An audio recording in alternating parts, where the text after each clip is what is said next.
జనగామ జిల్లాలోని నిడికొండ గ్రామ పంచాయతీ నుంచి విడిపోయి పడమటిగూడెం తూర్పుగూడెం ప్రాంతాలు కలిసి ఒక పంచాయతీగా ఏర్పడ్డాయి. గతంలో జరిగిన సర్పంచ్ ఎన్నికల్లో రెండు పంచాయతీలు కలిసి ఒక ఒప్పందం చేసుకున్నామని గ్రామస్తులు తెలిపారు. గత ఎన్నికల్లో పడమటిగూడెంకు చెందిన మాల్రెడ్డి పద్మావతిని సర్పంచ్ గా ఏకగ్రీవంగా ఎన్నుకున్నారు. ప్రస్తుత పంచాయతీ ఎన్నికల్లో ఒప్పందం ప్రకారం తూర్పుగూడానికి సర్పంచ్ గా అవకాశం కల్పించాలి. కానీ పడమటిగూడెం వాళ్లు ఒప్పుకోవలేదని తూర్పుగూడెం గ్రామస్తులు ఆవేదన వ్యక్తం చేస్తున్నారు. తమ పంచాయతీకి సర్పంచ్ గా అవకాశం కల్పించకపోతే ఎన్నికలను బాయ్కాట్ చేస్తామని గ్రామస్తులు హెచ్చరించారు. మాకు పడమటి గుంటూరుగూడెం గ్రామ పంచాయతీ ఏర్పాటైంది. ఆ పడమటి గ్రామ పంచాయతీలో గుంటూరుగూడెం గ్రామ పంచాయతీలో మా తూర్పుగూడెన్ని కూడా విలీనం చేస్తూ కలిపి రెండు గ్రామాలను కలిపి గ్రామ పంచాయతీగా ఏర్పాటు చేయడం జరిగింది.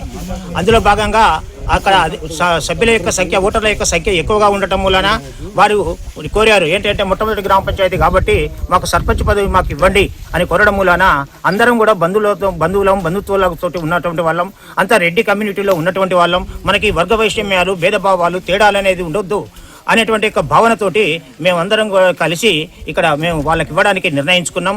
ఆ నిర్ణయంలో భాగంగా సర్పంచ్ని ఎవరుంటే బాగుంటుంది అనేటువంటి ఒక ఉద్దేశంతో మళ్ళా తిరిగి తూర్పుగడ్డ నుంచి 5 పెద్ద మనుషులు, పడమటగడ్డ నుంచి 5 పెద్ద మనుషులు 10 మంది కలిసి శ్రీమతి మల్రెడ్డి పద్మా గారిని సర్పంచ్గా ఏకగ్రీవంగా ఎన్నుకోవడం జరిగింది. అయితే ఆ ఒప్పందంలో భాగంగా నెక్స్ట్ జరిగేటువంటి దాంట్లో తూర్పుగడ్డకి మాకు సర్పంచ్ పదవి రావాల్సినటువంటి పరిస్థితి ఉంది. దాన్ని పోయి మొన్న ఎన్నికల నోటిఫికేషన్ పడగానే మేమందరం కలిసి పడమటగడ్డకు పోయి మా యొక్క విషయాన్ని వెలుగుచ్చాము. మాకు వస్తుంది కదా ఇక్కడ ఏకగ్రీవంగా సర్పంచ్ పదవి అనేది మాకు వస్తుంది కాబట్టి మాకు ఇవ్వండి అని కోరడం జరిగింది. వాళ్ళు ససేమిరా అని అనడం. తర్వాత ఇక మేము ఏంటి అంటే సరే మీరు ససేమిరా అంటున్నారు కదా, మేము కూడా ఎలక్షన్లో నిలబడతాం అనేటువంటి ఉద్దేశంతో మేము బయటికి రావడం జరిగింది. జరిగిన తర్వాత ఇక్కడ లోపల జరిగినటువంటి రాజకీయం ఏంటి అంటే ఈ 5 పడమటగడ్డలో ఉన్నటువంటి 5 పెద్ద మనుషులలో ఒక పెద్ద మనిషి అంటే బాలశివరెడ్డి మాకు స్వయాన తమ్ముడే. మాకు ఆ తమ్ముడు ఏంటి అంటే ఒక పెద్ద మనిషిగా ఉన్నటువంటి వ్యక్తిని బాగా బలవంతం చేశారని చెప్పిండు. చేసిన తర్వాత మరి మాకు కనీసం అంతకుముందు ఆయన అడిగాం మేము, తమ్మే నువ్వు ఉండు, ఏకగ్రీవంగా నేను ఎన్నుకుంటాం అని అంటే నేను ఎట్టి పరిస్థితుల్లో ఉండను అని చెప్పడం జరిగింది. గత 5 సంవత్సరాల క్రితం పడమటిగూడెం తూర్పుగూడెం కలిపి పడమటిగూడెం పంచాయతీగా ఏర్పాటు జరగటం జరిగింది.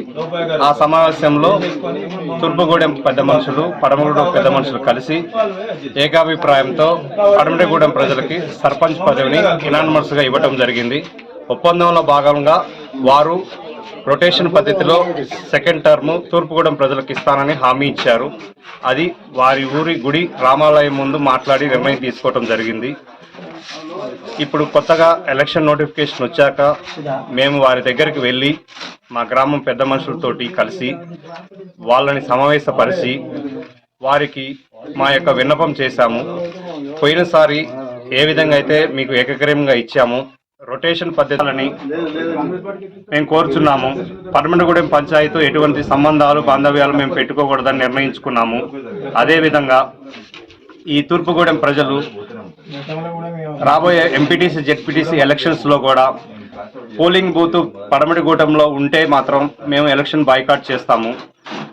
మా బూత్ని పడమటిగూడెం నుంచి నిడిగొండకి మార్చినట్లయితే రాబోయే ఎలక్షన్స్లో మేము పార్టిసిపేట్ చేస్తాము.